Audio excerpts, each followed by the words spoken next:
Hello friend, आज हम लोग यहाँ पे जो है पावर एमसीक्यू का जो सीरीज है आज स्टार्ट करने वाले हैं। ये सीरीज जो है आपका ऑल इंडिया में जितने भी एग्जाम में यही जेई के लेवल के जितने भी क्वेश्चन बने हुए हैं सब आपको जो है यहाँ पे इस सीरीज में देखने को मिलेगा। तो चलिए सीरीज को स्टार्ट करने से पहले जो है ये जो सीरीज है आप देख सकते हो पूरा ऑल इंडिया पे कवर होगा। जितने भी स्टेट में एग्जाम होते हैं लाइक आपका यहाँ पे सारा डिटेल दिया गया है। 100+ एग्जाम को ये कवर करेगा ये सीरीज। तो ये जो है अभी देखिए यहाँ पे बेसिक सर्किट और नेटवर्क थ्योरम और मतलब टोटल मिला के जो है बेसिक का अभी ये सीरीज जो है अभी स्टार्ट है, जिसमें हम लोग टॉप 1000 क्वेश्चन को डिस्कस करेंगे। यहाँ पे ओवरऑल जो है आपका इस सीरीज में 10,000 जो है एमसीक्यू होगा। जैसे मशीन आपका है, मशीन हुआ, power system, base power electronics हुआ, अलग अलग जितने भी टॉपिक सब्जेक्ट हैं सबके कवर किए जाएंगे आपके 10,000 एमसीक्यू में। तो ये आपका टॉपिक वाइज सॉल्यूशन होने वाला है। तो अभी हम लोग जो है बेसिक को फोकस करेंगे। बेसिक के जितने भी पैरामीटर्स हैं उसके टॉप 1000 क्वेश्चन आपको यहाँ पे देखने को अभी मिलेगा। जब तक ये मतलब ये बेसिक अगर हो जाता है टॉप 1000, उसके बाद फिर मशीन या फिर पावर सिस्टम मतलब वो स्टार्ट हो जाएगा आपका। ठीक है, तो एक एक टॉपिक पे हम लोग टॉप 500 टॉप 1000 ऐसे ऐसे क्वेश्चन डिस्कस करेंगे टॉपिक वाइज। और जो भी क्वेश्चन बनता है टीसीएस के थ्रू सब मैं बताऊंगा यहाँ पे, जो चीज़ें क्या बन सकती है क्या नहीं बन सकता है। ठीक है, तो आगे जो है अगर जिनको भी राजपूत जीवी गुप्ता का सोल्यूशन लेना होगा ले सकते हो आपका। ठीक है, वीडियो सोल्यूशन है। और लास्ट में आपको जो है यहाँ पे जो है वीडियो को अगर पसंद आएगा तो लाइक शेयर सब्सक्राइब करिएगा। आप हमारे साइट पे भी विजिट कर सकते हो जॉब अपडेट पेपर बुक के लिए, और टेलीग्राम से भी आप जुड़ सकते हो किसी भी अपडेट के लिए। तो चलिए यहाँ पे आपका पहला क्वेश्चन यहाँ पे दिया गया है। ये आपका क्वेश्चन जो है एलएमआरसी असिस्टेंट मैनेजर 2020 का क्वेश्चन है। इस टाइप के क्वेश्चन जो है आपके टीजी2 हुआ, आपका जेई के एग्जाम में भी आपके बहुत ज़्यादा पॉसिबिलिटी है। असिस्टेंट मैनेजर मतलब यही का पोस्ट में पूछा गया है। तो यहाँ से टीजी2 में छोटा छोटा और आपका जेई में भी क्वेश्चन पूछा जा सकता है। तो यहाँ पे देखिए ये छोटा सा एक नेटवर्क दिया गया है, क्वेश्चन में दिया गया है in the network so in the given figure value आपको यहाँ पे बताना है number of junction upon number of branch के बारे में यहाँ पे। तो कुछ डिटेल यहाँ पे हम लोग देख लेते हैं शॉर्ट टाइम में क्या क्या क्वेश्चन बन सकता है। छोटा छोटा चीज़ यहाँ पे हम लोग देख लेते हैं। और नोड जो होता है किसी भी नेटवर्क में एक तरीके का इक्विपोटेंशियल सरफेस होता है, इस चीज़ को ध्यान दीजिएगा आईटीआई वाले लोग। ठीक है, यहाँ पे सबको मैं लेके चलूँगा। ठीक है, लोअर टू हायर लेवल होगा जिसमें सबको यहाँ पे मतलब कुछ ना कुछ एडवांटेज मिल जाएगा। नोड जो होता है एक तरीके का इक्विपोटेंशियल सरफेस होता है, और ये जो होता है आपका दो या दो से अधिक। ठीक है, मतलब मिनिमम 2 सर्किट के एलिमेंट होने चाहिए। ठीक है, टू या मोर सर्किट एलिमेंट आर ज्वाइन। ठीक है, ये छोटा छोटा चीज़ देखिए क्वेश्चन बनेगा, अभी बन सकता है। ठीक है, तो इस सारी चीज़ों को आपको यहाँ पे ध्यान देना है। तो नोड का मतलब हुआ 2 या मोर सर्किट के एलिमेंट जहाँ पे भी ज्वाइन होता है वहाँ पे हम इसे नोड बोले हैं। ठीक है, तो यहाँ पे आपका ये पहला एलिमेंट है और ये आपका दूसरा एलिमेंट है। ठीक है, जो आपके यहाँ पे इस पॉइंट पे ज्वाइन हो रहा है मतलब ये आपका क्या है, नोड है। इसी तरीके जहाँ पे भी 2 सर्किट के एलिमेंट ज्वाइन होंगे वहाँ पे आपका नोड बनेगा। ठीक है, यहाँ पे आपका नोड बनेगा। तो यहाँ पे आईटीआई वाले में क्वेश्चन सिंपल पूछा जा सकता है कि नोड कितना यहाँ पे बनेगा। तो आप यहाँ पे देख सकते हो कि नोड कितना बनेगा आपका। ठीक है, तो नोड कितना हुआ, 1 2 ये 3 हुआ, 4 यहाँ पे आपका 5 बन जाएगा, और यहाँ पे 6, यहाँ पे 7 और यहाँ पे 8। तो टोटल यहाँ पे नोड कितना है, 8 है। ठीक है, छोटा सा यहाँ पे क्वेश्चन जो है टेक्नीशियन के लिए यहाँ पे क्वेश्चन बन सकता है इस लेवल का। ठीक है, नोड के बारे में हम लोगों ने जान लिया। ठीक है, और इसके बाद हम लोग जंक्शन का थोड़ा सा डिटेल देख लेते हैं। जंक्शन में क्या होता है ना कि देखो सिंपली थोड़ा सा कलर बदल लेते हैं हम लोग। जंक्शन में आपको यहाँ पे ध्यान रखना है कि इसमें जो मिनिमम है 3 या मोर सर्किट के एलिमेंट क्या होने चाहिए, आपके ज्वाइन होने चाहिए। ये छोटा छोटा चीज़ आपका एमसीक्यू के फॉर्म में भी दे के आपका पूछा जा सकता है। ठीक है, तो इस चीज़ को ध्यान दीजिएगा। 3 या मोर सर्किट के एलिमेंट जो होते हैं आपको ज्वाइन होते हैं वहाँ पे हम लोग जंक्शन बोलते हैं। ठीक है, तो यहाँ पे जंक्शन देखिए यहाँ पे कौन कौन सा जंक्शन हो जाएगा, कम से कम 3 सर्किट मतलब एलिमेंट होने चाहिए। ठीक है, तो ये आपका पहला एलिमेंट है, और ये आपका दूसरा एलिमेंट है, और ये आपका तीसरा एलिमेंट है। यानी यहाँ पे आपका क्या बना, जंक्शन बना। ठीक है, मतलब 3 एलिमेंट होने चाहिए हमारे सर्किट में तभी वहाँ पे जंक्शन बनेगा। तो एक यहाँ पे आपका जंक्शन बन जाएगा और एक यहाँ पे आपका जंक्शन बन जाएगा, दूसरा जंक्शन। ठीक है, ये आपका पहला जंक्शन हो जाएगा, ये दूसरा जंक्शन बनेगा। इसी तरीके यहाँ पे आपका तीसरा जंक्शन होगा, क्योंकि सर्किट का एलिमेंट एक 15 ओम का है, एक 5 ओम और ये आपका 25 ओम। ठीक है, तीनों आपके कनेक्ट हो रहे हैं इस पॉइंट पे, तो यहाँ पे तीसरा जंक्शन बनेगा और यहाँ पे एक और बनेगा आपका चौथा जंक्शन। यानी टोटल जंक्शन कितने हो गए आपके यहाँ पे 4। ये छोटे छोटे चीजें आते हैं क्वेश्चन में। ठीक है, नोड में आपको क्वेश्चन देके पूछा जा सकता है कि कितने सर्किट के एलिमेंट ज्वाइन होने चाहिए, तो मिनिमम आपको ये वर्ड याद रखना है। ठीक है, 2। और जंक्शन के लिए आपके कितने एलिमेंट होने चाहिए, मिनिमम 3 होना चाहिए। ठीक है, तो इसी तरीके ब्रांच के बारे में भी देख लेते हैं हम लोग, क्योंकि जंक्शन का तो हमें आइडिया चल गया कि 4 है आपके जंक्शन। ठीक है, जंक्शन तो पता चल गया 4 हो गया। अब हम यहाँ पे देखो ब्रांच के बारे में थोड़ा सा डिटेल देख लेते हैं। देखो जो पॉइंट आता है उसको थोड़ा सा क्लियर होना चाहिए, बिकॉज क्वेश्चन कुछ भी बन सकता है ना, तो ये सारी चीजें ध्यान देना है। तो ब्रांच जो होता है किसी भी नेटवर्क का एक पार्ट होता है, और ये क्या होता है मेनली, ये एक तरीके का ये जो होता है लाई बिटवीन 2 जंक्शन पॉइंट। ठीक है, 2 जंक्शन पॉइंट होता है, मतलब 2 जंक्शन के बीच का जो आपका पॉइंट होगा उसे हम ब्रांच बोलेंगे। ठीक है, तो हमने यहाँ पे देखा, जस्ट 1 सेकेंड, कलर हम इन लोगों इसका चेंज कर लेते हैं, क्योंकि कलर देखो यहाँ पे अब ब्रांच के हम बारे में बात करेंगे। तो ब्रांच के बारे में यहाँ पे डिटेल्स ये है, जस्ट 1 सेकेंड, यहाँ पे जो है आपका, ठीक है, देखो यहाँ पे जस्ट 1 सेकेंड, यहाँ पे रुक जाते हैं। देखो यहाँ पे कलर मैंने चेंज किया है और कलर दिख नहीं रहा है आपका, जस्ट 1 सेकेंड।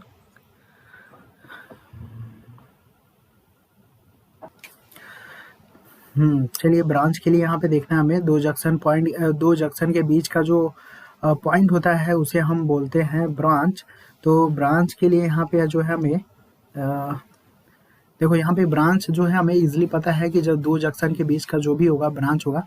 तो ये आपका देखो जंक्शन और नोड तो आपने देख लिया, थोड़ा सा इसको मैं मिटाता हूँ, ब्रांच के बारे में हम लोग देख लेते हैं। इस तरीके से थोड़ा सा कन्फ्यूजन हो जाएगा आपको भी। ठीक है, तो इसको थोड़ा सा हम लोग क्लियर ही कर लेते हैं। देखो यहाँ से छोटा छोटा सबके लिए क्वेश्चन बन सकता है ना, इसलिए यहाँ पे थोड़ा सा डिटेल जानना जरूरी है। क्वेश्चन को बस सॉल्यूशन करने से मतलब नहीं होता है, जल्दी जल्दी क्वेश्चन कराने से रीजन आपको आना चाहिए, क्या क्वेश्चन बन सकता है और भी नहीं, ये सारे पॉइंट।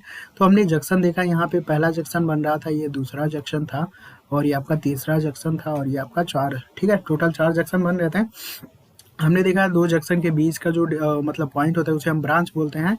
यानी ये आपका पहला ब्रांच हुआ, ये आपका दूसरा ब्रांच हुआ, ये आपका तीसरा ब्रांच हुआ और ये आपका चौथा, और इसके बीच का ये 5वां, और ये जो ब्रांच होगा ये आपका टोटल 6 होगा। ठीक है, मतलब दो जंक्शन पॉइंट के बीच को ही ब्रांच बोलते हैं हमने।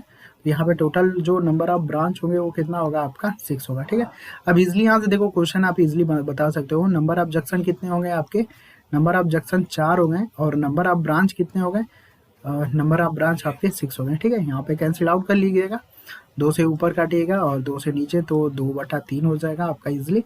तो यहाँ पे इसका राइट आंसर जो होगा वो आपका 2/3 हो जाएगा। ठीक है, तो ये छोटे छोटे पॉइंट आपको यहाँ पे ध्यान दीजिएगा। ठीक है, छोटे छोटे यहाँ से क्वेश्चन उठ के आ सकते हैं आपका, तो इसलिए आपको ध्यान देना है। चलिए आगे चलते हैं हम लोग अगले क्वेश्चन की तरफ। अगला क्वेश्चन यहाँ पे देखो काफी अच्छा क्वेश्चन है यहाँ पे। अब यहाँ पे देखो अगला क्वेश्चन यहाँ पे काफी अच्छा क्वेश्चन है। यहाँ से भी हम लोग जो है 3 टाइप के क्वेश्चन बना सकते हैं, यहाँ पे एग्जामिनर बना सकता है। ये जो है कोल इंडिया में ये क्वेश्चन आपका 2020 में बना हुआ था। इससे भी और भी क्वेश्चन बन सकते हैं जेईई के एग्जाम में या फिर टेक्नीशियन एग्जाम में। यहाँ पे देखो दिया गया है, in a purely capacitive circuit the instantaneous जो पावर का कर होता है साइनोसोडल में, वो कितना होगा आपका frequency of voltage and current. Voltage and current का मतलब सिंपल हम यहाँ पे किसको समझेंगे, पावर को समझेंगे। ठीक है, पावर से रिलेटेड यहाँ पे आपको कराना है, मतलब जो पावर की फ्रीक्वेंसी होती है इसमें सप्लाई फ्रीक्वेंसी की कितने टाइम्स होती है ये हमें यहाँ पे बताना है। ठीक है, तो देखो अगर हम बात करते हैं प्योर रेजिस्टिव सर्किट के लिए हम बात करते हैं, तो प्योर रेजिस्टिव सर्किट में आपको यहाँ पे ध्यान देना है, यहाँ पे जो टोटल कॉम्प्लेक्स पावर होता है, जस्ट 1 सेकेंड, रेजिस्टिव सर्किट में जो होता है आपका टोटल कॉम्प्लेक्स जो पावर होता है, टोटल कॉम्प्लेक्स जो पावर होता है वो आपका पूरा का पूरा कन्वर्ट हो जाता है किसमें, एक्टिव पावर में। ठीक है, पूरा का पूरा किस में कन्वर्ट होता है आपका एक्टिव पावर में होता है, और यहाँ पे कोई आपका रिएक्टिव पावर नहीं होता है, इस चीज़ को ध्यान दीजिएगा। ठीक है, रिएक्टिव पावर यहाँ पे आपका नहीं होता है। ठीक है, और यहाँ पे जो इम्पिडेंस होता है, यहाँ पे इम्पीडेंस होता है टोटल आपका रेजिस्टेंस के इक्वल होता है, ठीक है। तो प्योर रेजिस्टिव सर्किट में जो है आपको यहाँ पे ध्यान देना है, प्योर रेजिस्टिव सर्किट में यहाँ इसमें जो पावर की फ्रिक्वेंसी होती है ना, सप्लाई फ्रिक्वेंसी की 2 टाइम्स होती है, ठीक है। सप्लाई फ्रिक्वेंसी की 2 टाइम्स होती है आपका जो पावर की फ्रिक्वेंसी होती है, ठीक है। पावर की फ्रिक्वेंसी होती है वो सप्लाई की 2 टाइम्स होती है आपका ये। तो ये प्योर रेजिस्टिव का केस था। प्योर इंडक्टिव में देखो यहाँ पे भी जो होता है आपका एक्टिव पावर शून्य होता है यहाँ पे, ठीक है। प्योर इंडक्टिव सर्किट में ध्यान दीजिएगा, एक्टिव पावर शून्य होता है, ठीक है। टोटल कॉम्प्लेक्स जो पावर होता है ना वो रिएक्टिव पावर में कन्वर्ट होता है। यहाँ पे लिख लेना यार, ठीक है। यहाँ पे प्योर इंडक्टिव सर्किट के लिए लिख लेना। यहाँ पे जो होता है ये छोटे छोटे क्वेश्चन आते हैं, आ भी सकते हैं, क्योंकि मैं इन सारी चीज़ों पे फोकस नहीं करता हूँ। जो क्वेश्चन सामने है आपका, ठीक है, उसके बैकग्राउंड में भी बहुत सारे क्वेश्चन रन करते हैं, वो सारे क्वेश्चन बन सकते हैं आपके, ठीक है। तो प्योर इंडक्टेंस में यहाँ पे जो एक्टिव पावर होता है ये आपका क्या होता है, आपका 0 होता है। और यहाँ पे जो होता है आपका यहाँ पे जो होता है आपका कॉम्प्लेक्स जो पावर होता है वो आपका रिएक्टिव पावर में क्या हो जाता है, आपका कन्वर्ट हो जाता है। इंडक्टिव सर्किट में करंट लैग करती है ना, और रेजिस्टिव सर्किट में वोल्टेज और करंट जो फेज में होती है ना, तो इस चीज़ को ध्यान दीजिएगा। यहाँ पे भी वही है, प्योर इंडक्टिव सर्किट में भी क्या होता है कि यहाँ पे जो पावर की फ्रिक्वेंसी होती है वो सप्लाई फ्रिक्वेंसी के 2 टाइम्स होती है, ठीक है। यहाँ पे भी जो पावर की फ्रिक्वेंसी होती है वो आपका 2 टाइम्स होता है। तो यहाँ पे ध्यान हमने देखा कि प्योर रेजिस्टिव के केस में भी आपका 2 टाइम्स है, प्योर इंडक्टिव के केस में भी आपका 2 टाइम्स होता है, ठीक है। ये छोटे छोटे पॉइंट्स है, ये आपको मतलब ये तो याद भी रख सकते हो या फिर जैसे भी याद करना है आपको याद रखो, ठीक है, क्योंकि क्वेश्चन में भी बनते ही हैं। अब यहाँ पे देखो प्योर कैपेसिटिव सर्किट के लिए पूछा गया था। तो प्योर कैपेसिटिव सर्किट में क्या होता है, यहाँ पे जो है प्योर कैपेसिटिव सर्किट में जो होता है आपका टोटल जो कॉम्प्लेक्स पावर होता है वो आपका रिएक्टिव पावर में कन्वर्ट हो जाता है, ठीक है। यहाँ पे भी वही चीज़ है, टोटल जो कॉम्प्लेक्स पावर है वो आपका रिएक्टिव पावर में कन्वर्ट होता है। और इसका मतलब ये होता है कि जितना पावर जनरेट हुआ है कैपेसिटर के फॉर्म में इमेजिनरी पावर के रूप में हम वहाँ पे क्या करते हैं, स्टोर करते हैं, ठीक है।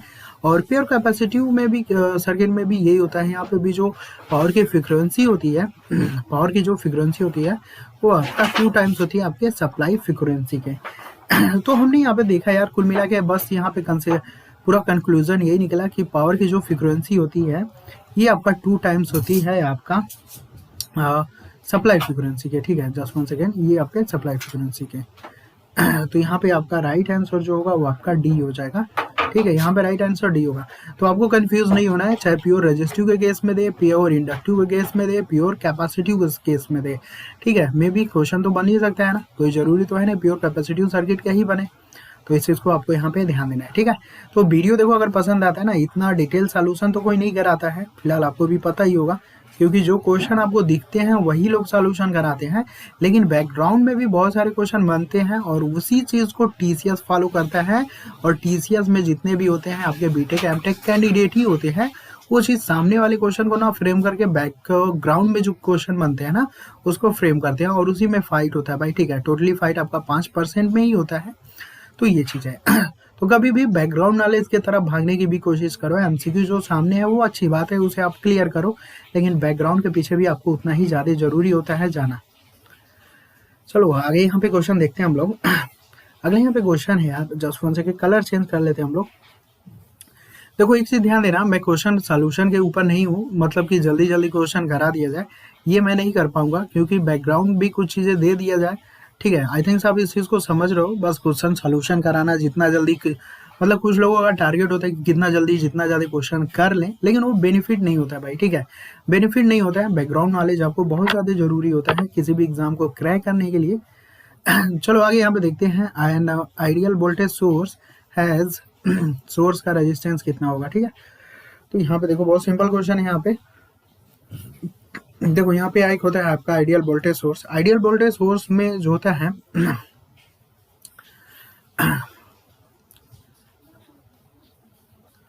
आइडियल वोल्टेज सोर्स का एक चीज आपको यहाँ पे ध्यान देना है कि इंटरनल रेजिस्टेंस जो होता है आपका यहाँ पे क्या होता है, 0 होता है आइडियल वोल्टेज सोर्स का, ठीक है।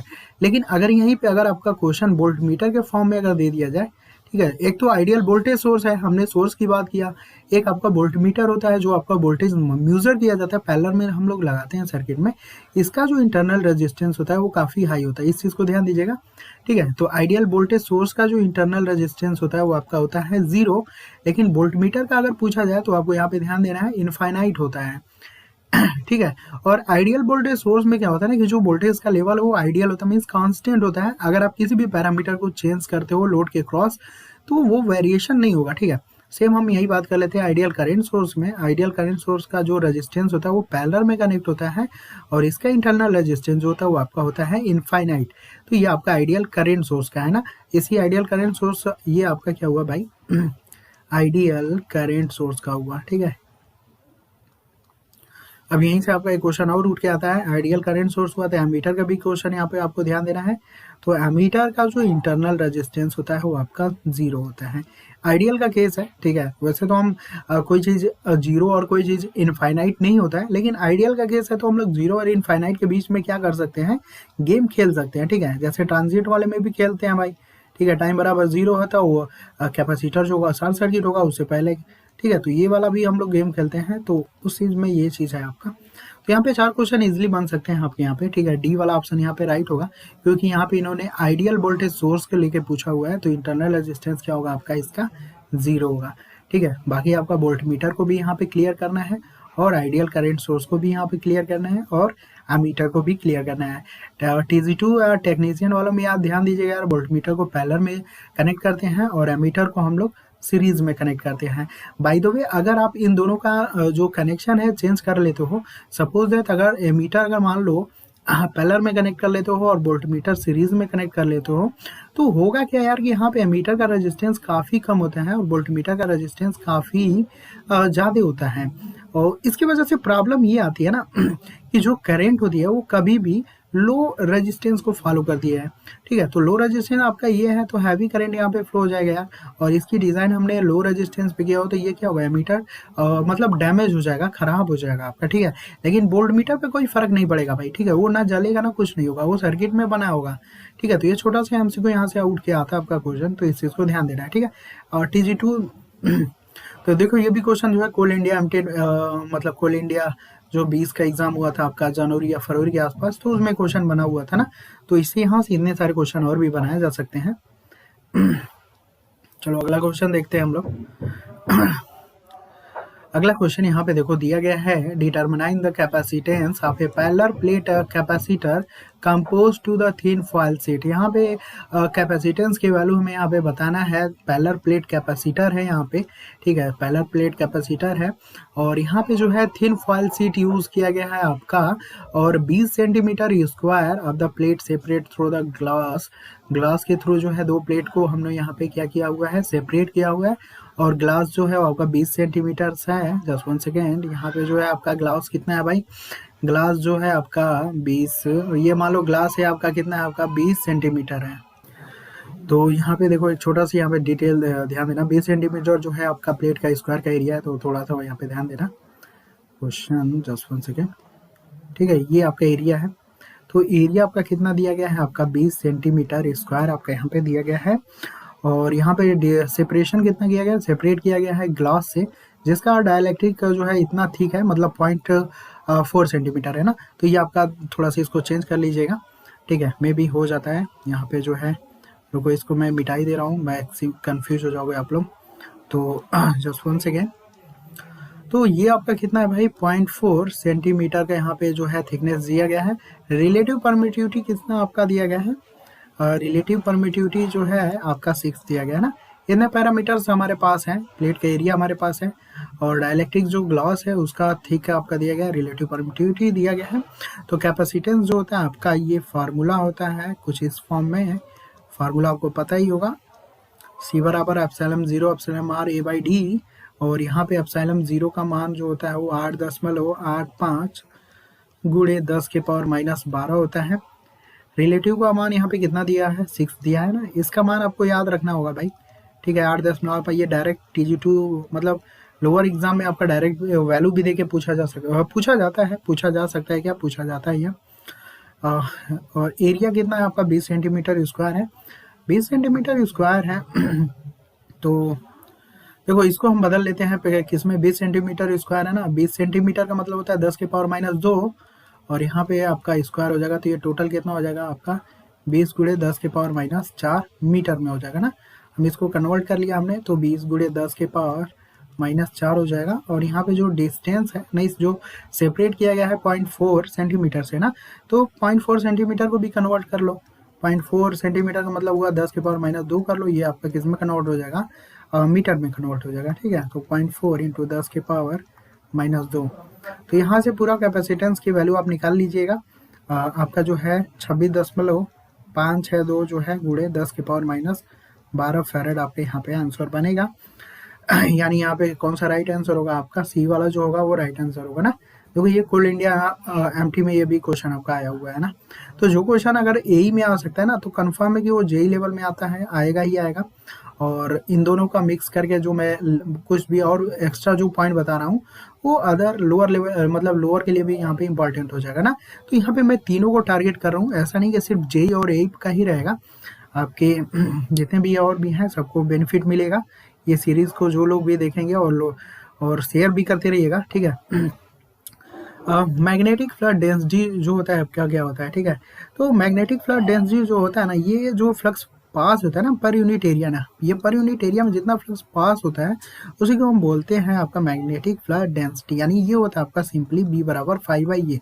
इसी पर यूनिट एरिया में कितना फ्लक्स पास कर रहा है वो हमें रिप्रेजेंट करता है मैग्नेटिक फ्लक्स डेंसिटी से, जिसे हम B से रिप्रेजेंट करते हैं, ठीक है।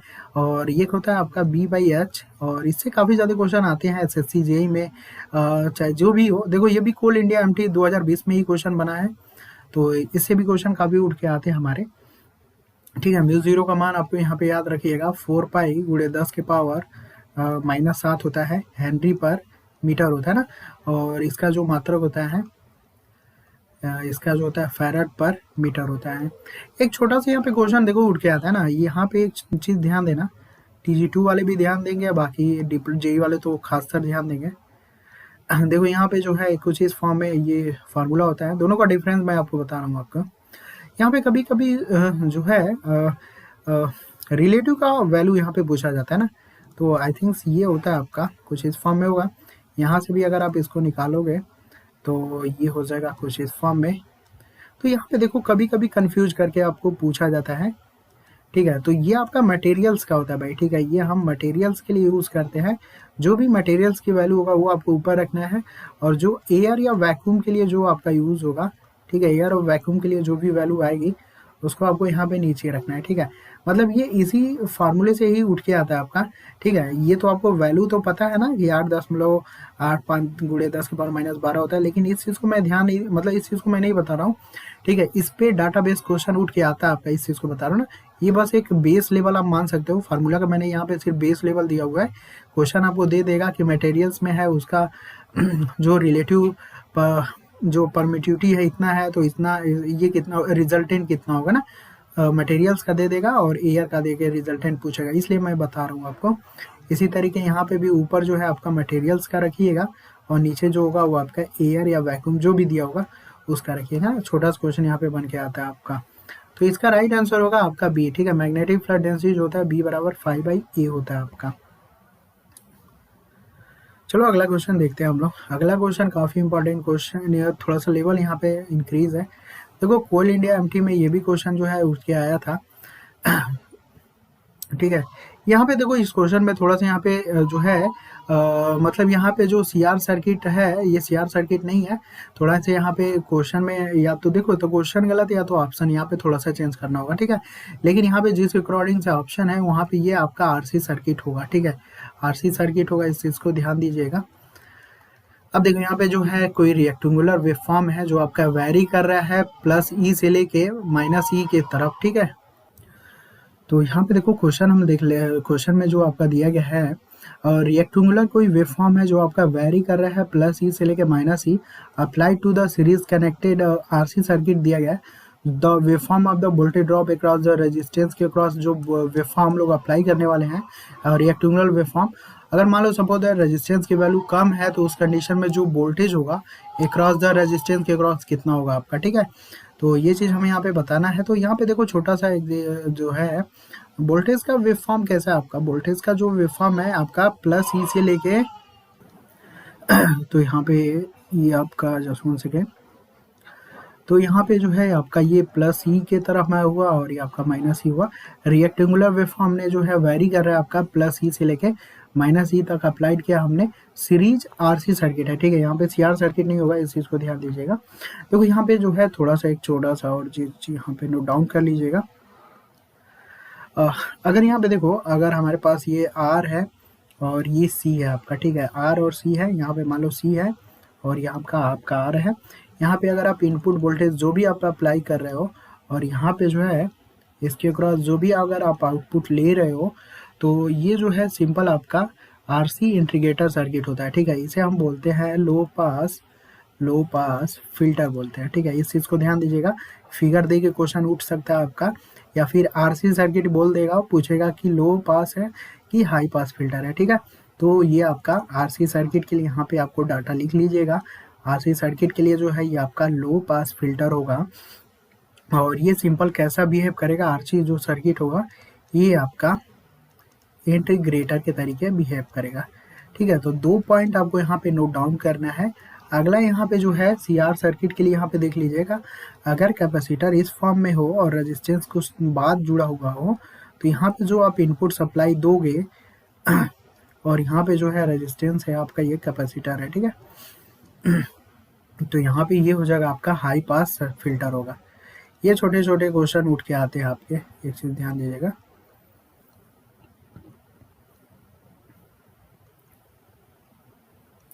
ठीक है, तो ये आपका हाई पास फिल्टर हो गया आपका, और ये सिंपली कैसा बिहेव करता है आपका डिफरेंशिएटर के तरीके, ठीक है। डिफरेंशिएटर के तरीके बिहेव करता है। ये तो छोटा पॉइंट है, छोटा नहीं मतलब 2 इंपॉर्टेंट पॉइंट है, बहुत ज़्यादा इंपॉर्टेंट पॉइंट है, इस चीज़ को ध्यान दीजिएगा। तो यहाँ पे देखो, यहाँ पे सिंपली आरसी सर्किट यहाँ पे यूज़ किया गया, ठीक है। यहाँ पे आरसी सर्किट यूज़ किया गया है आपका, ठीक है। क्वेश्चन में मिस प्रिंट है या जो भी समझो, ठीक है। तो यहाँ पे आरसी सर्किट यहाँ पे यूज़ किया गया है, आरसी सर्किट हुआ। तो आरसी सर्किट में जो है एक तरीके का कैसा बिहेव करेगा आपका, ये इंटीग्रेटर के तरीके बिहेव करेगा, ठीक है। यानी हम यहाँ पे आरसी सर्किट को ही कंसीडर करेंगे और आरसी सर्किट जो होगा यहाँ पे इंटीग्रेटर के तरीके बिहेव करेगा आपका। और इसमें क्या होगा, जैसे ही इंटीग्रेटर सर्किट में जैसे ही अगर आप स्क्वायर वेव का वोल्टेज अप्लाई कर रहे हो, तो ये आपका कन्वर्ट कर देगा किस में, ट्रायंगुलर वेव में, ठीक है। आपका कौन सा वेव है, आपका square rectangular square wave apply कर रहे हो, तो ये आपका किस में कन्वर्ट कर देगा, आपका ट्रायंगुलर में, ठीक है। तो ये भी ध्यान दीजिएगा, इंटीग्रेटर आपका कन्वर्ट किस में करेगा, ट्रायंगुलर में। तो ट्रायंगुलर का जो वेव फॉर्म होगा बेस लेवल के अकॉर्डिंग अगर यहाँ पे देखते हो तो कुछ इस फॉर्म में होगा ना, एक वोल्टेज आपके यहाँ पे, एक वोल्टेज आपके यहाँ पे, ठीक है। तो ट्रायंगुलर फॉर्म में कन्वर्ट करेगा। तो ठीक है, तो ई प्लस यहाँ पे रिजल्टेंट जो होगा आपका कितना होगा, ये ई हुआ, ये हुआ, ई प्लस ई मिल के टोटल आपका यहाँ पे जो कन्वर्ट होगा वो 2E हो जाएगा आपका, ठीक है। तो यहाँ पे इसका जो राइट आंसर होगा वो आपका 2E करके होगा, इस चीज़ को ध्यान दीजिएगा। तो ये जो है आपको यहाँ पे ध्यान देना है। ट्रायंगुलर के फॉर्म में यहाँ पे देखो, ट्रायंगुलर का जो होता है, ट्रायंगुलर का तो नहीं, ये आपका जो स्क्वायर वेव होता है इसका जरूर ध्यान दीजिएगा। स्क्वायर वेव का जो पीक और जो फॉर्म फैक्टर होता है ना, इसका जो होता है आपका पीक फैक्टर और आपका जो फॉर्म फैक्टर होता है वो इक्वल होता है, मतलब 1 होता है, सिंपली हम बोल सकते हैं। और इसी तरीके जो है इसका जो आरएमएस होता है और जो एवरेज होता है, ये भी क्या होता है आपका, इक्वल होता है, ठीक है। यानी कितना होता है, वी मैक्स होता है। तो हम वी मैक्स को ही कंसीडर करेंगे ना, वी मैक्स को ही कंसीडर करेंगे। और ये ट्रायंगुलर फॉर्म में जो है ये इस वाले वेव को ऊपर जाके मतलब शिफ्ट कर देगा ना, तो ये रिजल्टेंट ही कितना होगा, 2E होगा। कोल इंडिया में आया हुआ क्वेश्चन है, काफ़ी अच्छा है और काफ़ी अच्छा पोस्ट भी है कोल इंडिया लिमिटेड, क्योंकि यहाँ पे भी जो क्वेश्चन है कोल इंडिया लिमिटेड में ही क्वेश्चन आया हुआ है। चलो इसको भी हम लोग देख लेते हैं। यहाँ पे जो है एक सिंपल सर्किट दिया गया है, यूज द मेज करेंट मेथड यहाँ पे यूज करना है हमें। Calculate the voltage across 8 ohm resistance. 8 ohm resistance आपने यहाँ पे देखो, ये सिंपल 8 ओम का रेजिस्टेंस दिख रहा होगा, ठीक है। 8 ओम का रेजिस्टेंस दिख रहा है, इसके क्रॉस जो है मेज करंट मेथड यूज करना है, और यहाँ के इसके क्रॉस जो है हमें क्या निकालना है भाई, वोल्टेज निकालना है हमें, ठीक है। तो चलो यहाँ पे वोल्टेज हम लोग निकाल लेते हैं। यहाँ पे मेज करंट मेथड यहाँ पे यूज करना है हमें, ठीक है। तो चलो यहाँ पे जो है सिंपली पहले इसको मिला लेते हैं यार, कुछ चीज़ें हैं मतलब इसको जो है क्लियर दिख रहा होगा आपको। देखिए वीडियो पसंद आएगा तो लाइक और शेयर जरूर करते रहिएगा, ठीक है, क्योंकि जैसे ही करेंगे तो मोटिवेशन काफ़ी बनता मतलब इंक्रीज होता है। यहाँ पे देखो हमें यहाँ पे जो है इसको मान लो V1 हुआ, इस वाले नोड पे मान लो ये आपका V2 हो गया, ठीक है। और इसके अक्रॉस वोल्टेज जो है सपोज दैट मान लो VA दिया हुआ है और 20 वोल्टेज आपके यहाँ पे है, ठीक है। यहाँ पे KCL अप्लाई करते हैं हम लोग इस वाले नोड पे, ठीक है। यानी V1 पे हमें क्या अप्लाई करते हैं, KCL अप्लाई हमने किया तो यहाँ पे जो है एक ये वाली सर्किट ले लो, दूसरी ये सर्किट ले लो और तीसरी ये सर्किट ले लो, ठीक है। 3 डिफरेंस हुआ आपके यहाँ पे। तो यहाँ पे इसलिए हमने यहाँ पे नोडल एनालिसिस ही यूज़ कर रहे हैं। तो नोडल एनालिसिस जो होता है वो आपका KCL पे ही बेस होता है। तो इस पॉइंट पे हम KCL को थ्रू मान लेते हैं कि करंट इधर जा रही है, दूसरी करंट नीचे जा रही है और तीसरी करंट इस साइड में जा रही है ना। यानी तीनों करंट को हम इस पॉइंट से मान सकते हैं कि जा ही रही है भाई, ठीक है। तो यानी ये वाली करंट जा रही है, सपोज दैट मान लो यहाँ पे मैं ज़्यादा कंफ्यूज नहीं करूँगा आपको, ठीक है। यहाँ पे जो करंट I1 I2 मान के कंफ्यूज हो जाओगे आपको, ठीक है। ये करंट आपकी जा रही है, दूसरी ये करंट जा रही है और आपके ये जा रहा है, ठीक है। इन दोनों के बीच का डिफरेंस लेना हमें, ये और ये, ठीक है। तो ये कितना हो जाएगा आपका मतलब जो करंट 2 ओम और 40 की इधर हम लोग देख रहे हैं, तो ये आपका इजीली हो जाएगा। या सिंपली चलो मान ही लेते हैं, ठीक है। ये मान लो I1 इधर जा रही है और ये आपका I2 इधर जा रही है और आपका I3 इधर जा रही है, ठीक है। तो यहाँ पे जो है KCL अप्लाई करोगे तो I1 प्लस I2 और प्लस I3 हो जाएगा। इसका जो मतलब योग होगा या सम बोलो होगा वो आपका 0 होगा ना। और यहाँ पे देखो I1 कितना होगा, I1 निकालने के लिए हमें क्या चाहिए, करंट निकालने के लिए हमें इजीली पता है, करंट निकालने के लिए हमें वोल्टेज और रेजिस्टेंस चाहिए। तो वोल्टेज का डिफरेंस ले लो और रेजिस्टेंस ले लो ना। तो वोल्टेज एक ये है और एक आपका 40 वोल्टेज है, तो यानी V1 होगा और माइनस 40 वोल्टेज और रेजिस्टेंस आपका कितना है I1 की यहाँ पे जिस सर्किट में फ्लो हो रहा है वो आपका 2 ओम है। इसी तरीके I2 भी निकाल सकते हो। I2 जो है आपका कितना है, V1 आपका वोल्टेज है ऊपर और 8 ओम में फ्लो हो रहा है तो 8 ओम ले लो। इसी तरीके I3 आप निकाल सकते हो। I3 कितना होगा आपका, 2 वोल्टेज का डिफरेंस यानी V1 माइनस V2 हो जाएगा आपका। और रेजिस्टेंस कितना है, 6 है ना। इसका योग टोटल कितना होगा आपका 0 होगा ना। 2, 8 और 6 इसका एलसीएम ले लीजिएगा। 2, 8, 6 का एलसीएम आपका 24 होगा, ठीक है। 24 होगा और इसके बाद भाग दे के यहाँ पे करिएगा तो 2 में 24 का भाग दीजिएगा 12 हो जाएगा, 12 को ऊपर गुणा करिएगा तो 12 V1 हो जाएगा और 12 में 40 का गुणा करिएगा तो ये हो जाएगा आपका 480 हो जाएगा। और 8 का भाग 24 में दीजिएगा तो 3 बार जाएगा ना, तो 3 का गुणा ऊपर हो जाएगा 3V1 हो जाएगा, ठीक है। और 6 का भाग आपको किस में देना है, 24 में। तो 6 को 24 यानी 4 का ऊपर मतलब 4 बचेगा, ठीक है। 4 का ऊपर आपको यहाँ पे इसमें गुणा कर देना है तो 4V1 हो जाएगा माइनस 4V2 हो जाएगा, ठीक है। एलसीएम ओलसीएम नहीं जानते हो तो थोड़ा सा देख लो यहाँ पे कैसे निकलता है भाई। 2, 8 और 6 ऐसे एलसीएम निकाल लीजिएगा, 2 एकम 2, 2 चौका, ठीक है। इस तरीके आपको पता ही होगा, काटते जाइएगा और फाइनली आपका यहाँ पे एलसीएम 24 आएगा, ठीक है। और 24 आएगा ना तो ये आपका 2 से भाग देना होता है, जो बचता है उसको ऊपर डायरेक्ट हम लोग गुणा करते हैं आपका, ठीक है। ये छोटी छोटी चीज़ें मैं इसलिए बता रहा हूँ, मे भी बहुत लोग नहीं जानते हैं तो मुझे सबको लेके यहाँ पे चलना होगा, ठीक है। इसलिए मैं बता रहा हूँ आपको, ठीक है। ये आपका ऊपर गुणा हो जाएगा, मैंने यहाँ पे डायरेक्ट कर रहा हूँ, कुछ चीज़ें यहाँ पे डायरेक्ट ही करना होता है क्योंकि टाइम काफ़ी ज़्यादा लैग होगा ना। 2, 8 और 6 का एलसीएम आपका 24 हुआ, 2 का भाग आप 24 में दोगे, जो भी बचेगा उसका गुणा आपको यहाँ पे करना है। 8 का भाग आपको 24 में देना है, 24 और 8 में भाग दीजिएगा, जो बचेगा आपका गुणा यहाँ पे करना है। और 6 को 24 यानी 4 का भाग गुणा आपको यहाँ पे अंदर करना है। टोटल हमने यहाँ पे गुणा कर दिया, इक्वल टू 0 होगा, 24 में 0 का गुणा होगा, रिजल्टेंट 0 होगा। टोटल आपका ऊपर की वैल्यू बचेगी, ऊपर की वैल्यू देखो यहाँ पे V1 है, ये है आपका। जितने भी V1 वाले पैरामीटर हैं उसको एक साथ ले लो तो 12 और 3 15 और 15 और 4 कितना हो जाएगा आपका 19 V1 हो जाएगा। और V2 आपका कितना बचा, 4V2 बचा, ठीक है। और 480 माइनस के साथ है, इसको चलो पक्षांतर करके 480 ले लो। इसे हम बना लेते हैं इक्वेशन नंबर फर्स्ट बना लेते हैं ना। इसी तरीके KCL हम यहाँ पे अप्लाई कर लेते हैं, फिर से नोट V2 पे अप्लाई कर लेते हैं। तो यहाँ पे V2 के फॉर हम लोग फिर से KCL अप्लाई कर लेते हैं और यहाँ पे हम मान लेते हैं कि एक करंट हमारी इधर फ्लो हो रही है, दूसरी करंट नीचे फ्लो हो रही है और तीसरी करंट हम मान लेते हैं इस साइड फ्लो हो रही है ना। तो इसको भी आप वही मान लो, कोई दिक्कत नहीं है आपका, I1 I2 कुछ भी मान लो, कोई दिक्कत नहीं है आपका। ठीक है, तो यहाँ पे भी हम KCL यहाँ पे भी अप्लाई करेंगे। तो यहाँ पे भी I1, I2 और I3 जो होगा वो आपका 0 होगा। ठीक है, हम मान लेते हैं कि इस पॉइंट से करंट क्या हो रही है, जा ही रही है। हम फ्री हैं भाई, कुछ भी मान सकते हैं। ठीक है, जा रही है, आ रही है, कुछ भी हम मान सकते हैं। तो मानना कि हमने जा रही है ना, यहाँ पे जो है यहाँ पे चलो I1 को देख लेते हैं हम लोग। ठीक है, I1 यानी V2 माइनस 20 हो जाएगा। ठीक है, I1 हो जाएगा V2 माइनस 20 और इसके बीच का जो रेजिस्टेंस हो आपका कितना है, आपका 4 है।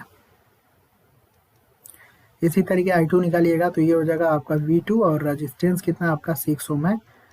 और इसी तरीके I3 आप देख लीजिएगा तो इसके वोल्टेज का डिफरेंस V2 माइनस V1 हो जाएगा और यहाँ पे रेजिस्टेंस कितना आपका 6 है। ठीक है, V2 माइनस 6 है। ठीक है, V2 माइनस V1 अपॉन 6 होगा, ये हो जाएगा आपका 0।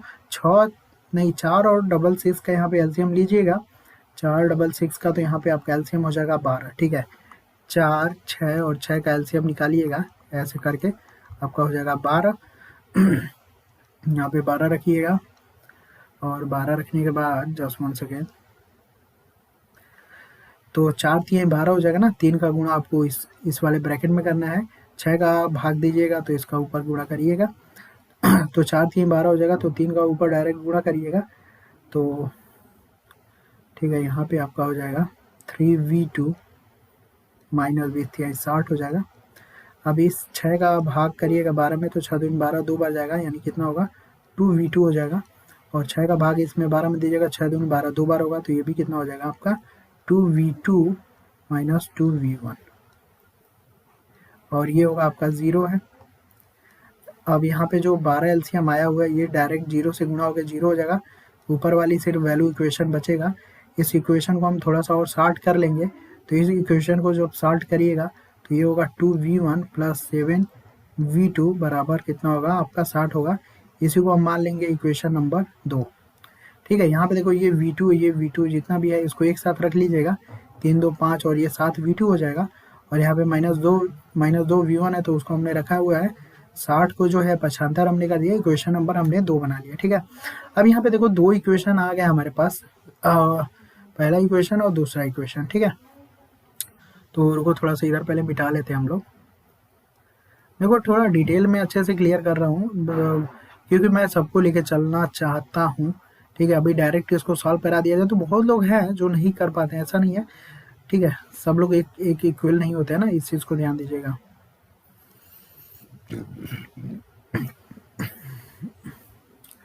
तो यहाँ पे देखो सर्किट इक्वेशन 1 और 2 आपका बच गया है। दोनों इक्वेशन को आप इजीली हमें यहाँ पे निकालना क्या था, 8 ओम के क्रॉस यहाँ पे 8 ओम के क्रॉस हमें यहाँ पे क्या निकालना था, वोल्टेज निकालना था। ठीक है, तो यहाँ पे देखो 8 ओम के क्रॉस जो आपको वोल्टेज निकालना है, तो यानी हमें सिंपल जो हम यहाँ पे जो हम V1 हमने माना हुआ है, इस नोड पे जो हम वोल्टेज निकाल देंगे तो ये पूरे सर्किट के लिए वोल्टेज क्या हो जाएगा, इक्वल हो जाएगा। यानी 8 ओम के क्रॉस जो वोल्टेज होगा वो आपका कितना है, V1 ही है, क्योंकि ये इक्वल पोटेंशियल सरफेस होगा, पूरा का पूरा पोटेंशियल इसके क्रॉस कितना होगा, सेम होगा ना। तो हमें इन दोनों इक्वेशन से देखो टोटल हमें V1 का मान ही निकालना है हमें।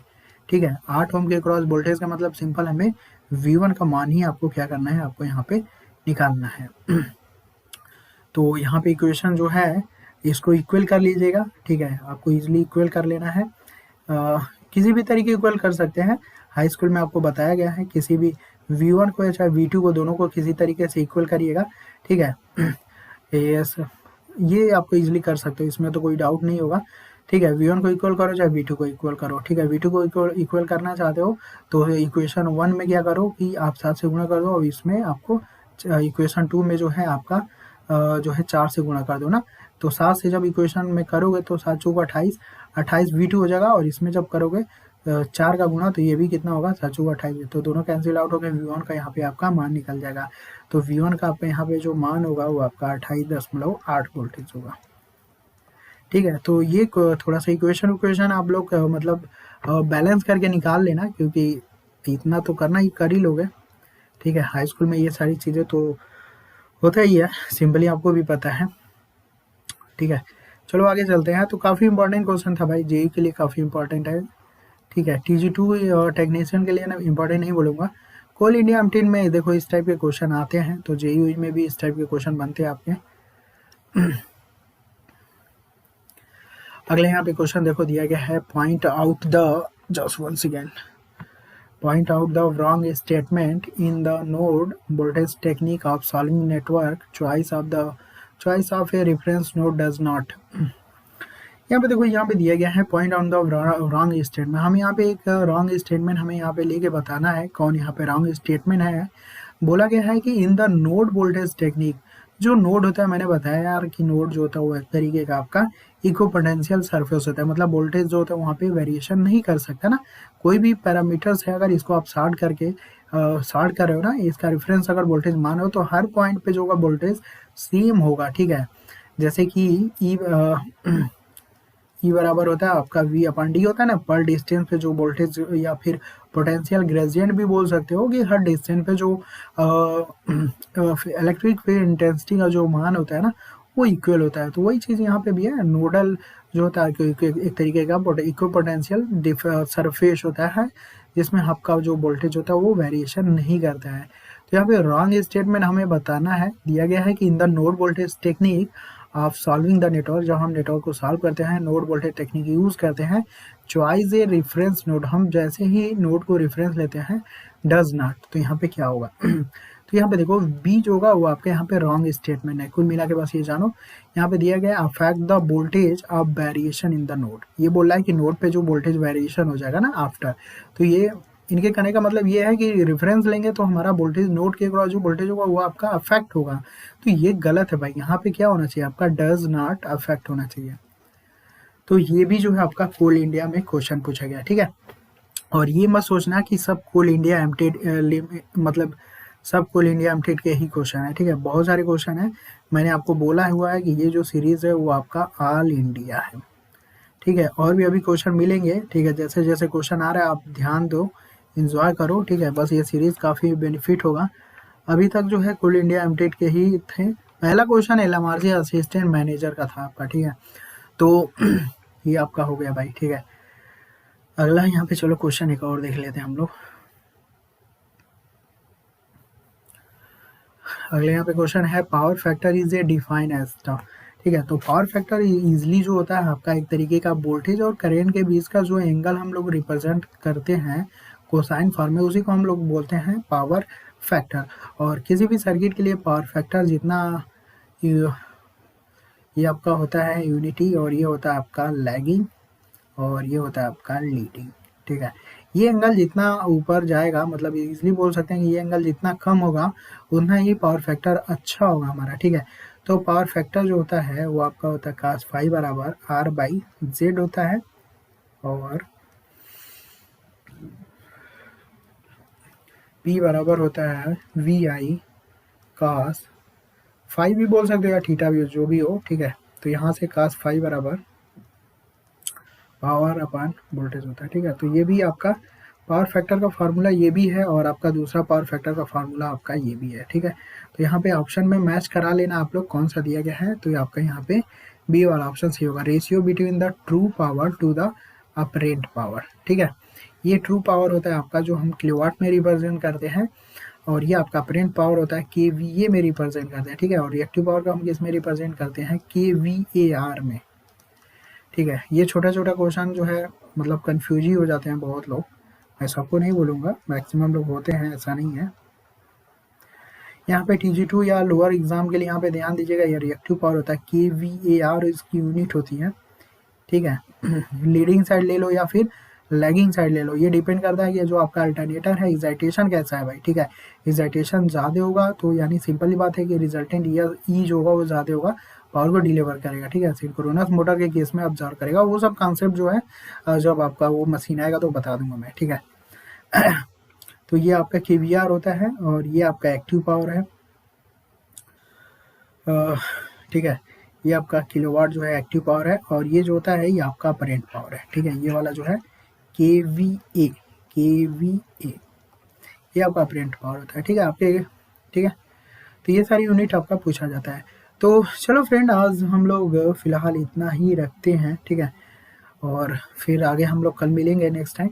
तो जितना ज़्यादा हो सके भाई वीडियो को शेयर करिएगा, मैं बार-बार इस चीज़ को बोलूँगा, ठीक है? ये जो सीरीज़ है काफ़ी इफ़ेक्टिव सीरीज़ होगा, काफ़ी अच्छे क्वेश्चन है और सॉल्यूशन भी आप देख ही रहे हो कितना अच्छे लेवल से सॉल्यूशन होगा, ठीक है? जो भी बैकग्राउंड में क्वेश्चन बन सकते हैं वो सारा डिटेल आपको यहाँ पे पता चलेगा, ठीक है? तो बस आपको क्या करना है, वीडियो को ज़्यादा से ज़्यादा शेयर करना है और जो लोग भी अगर नए हैं तो चैनल को सब्सक्राइब कर लीजिएगा। और इसका जो प्लेलिस्ट होगा ना, आपका प्लेलिस्ट बन गया होगा, ठीक है? एमसीक्यू पावर या फिर पावर एमसीक्यू करके एक प्लेलिस्ट होगा, इसमें जितने भी वीडियो होंगे वो आपके सब उसी में इंक्लूड होगा। अभी तो बेसिक चल रहा है ना, बेसिक है अभी लगभग आपको पता ही है 1000 क्वेश्चन लेके चलना है, तो धीरे-धीरे हम लोग चलेंगे, ठीक है? क्योंकि अगर आप लोग सोचोगे कि जल्दी-जल्दी बस क्वेश्चन ही देखना है, तो भाई ये चीज़ एक इफ़ेक्टिव नहीं होगा ना, सिंपल बात है कि इफ़ेक्टिव नहीं होगा ना। तो धीरे-धीरे चलने दो, कोई दिक्कत नहीं है, बस अपने आप को इम्प्रूवमेंट करो, ठीक है? जो भी चीज़ें आप कर रहे हो, वो करते रहो, बस ये सीरीज़ देखते रहो, इम्प्रूवमेंट आपको मिलता रहेगा। क्योंकि ये जो क्वेश्चन है, जो आप देख ही रहे हो, सब जितने भी लेटेस्ट एग्ज़ाम में आपके पूछे गए हैं वो, और प्लस जितने भी और हैं, जितने भी ऑल इंडिया में पूछे गए हैं, वो सब के सब पूरे अच्छे लेवल पे क्वेश्चन आपको देखने को मिलेगा यहाँ पे इस सीरीज़ में, जो आपको कहीं न कहीं हर एक एग्ज़ाम के लिए बेनिफिट करेगा, ठीक है?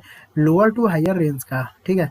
मैंने आपको यहाँ पे आईटीआई वालों के लिए भी सीरीज़ बेनिफिट करेगा, डिप्लोमा वालों के लिए और यहाँ पे एई वालों के लिए, ठीक है? एई से ऊपर के लिए बेनिफिट थोड़ा-सा कम चांसेस है, लेकिन एई तक का रिकमेंड 100% चांस है, ये आपका बेनिफिट करेगा क्योंकि सारे क्वेश्चन एक ही है ना, आपने देखा भी है। तो फ्रेंड, वीडियो को शेयर, लाइक, सब्सक्राइब जरूर करिएगा, ठीक है? चलिए मिलते हैं हम लोग नेक्स्ट टाइम, ठीक है? कल सेम टाइम होगा आपका। और जो लोग चैनल पे नए हो भाई, चैनल को सब्सक्राइब, लाइक कर लीजिएगा, सब्सक्राइब और शेयर करिएगा, ठीक है? तो चलो रखते हैं आज इतना ही। Thanks for watching, bye bye.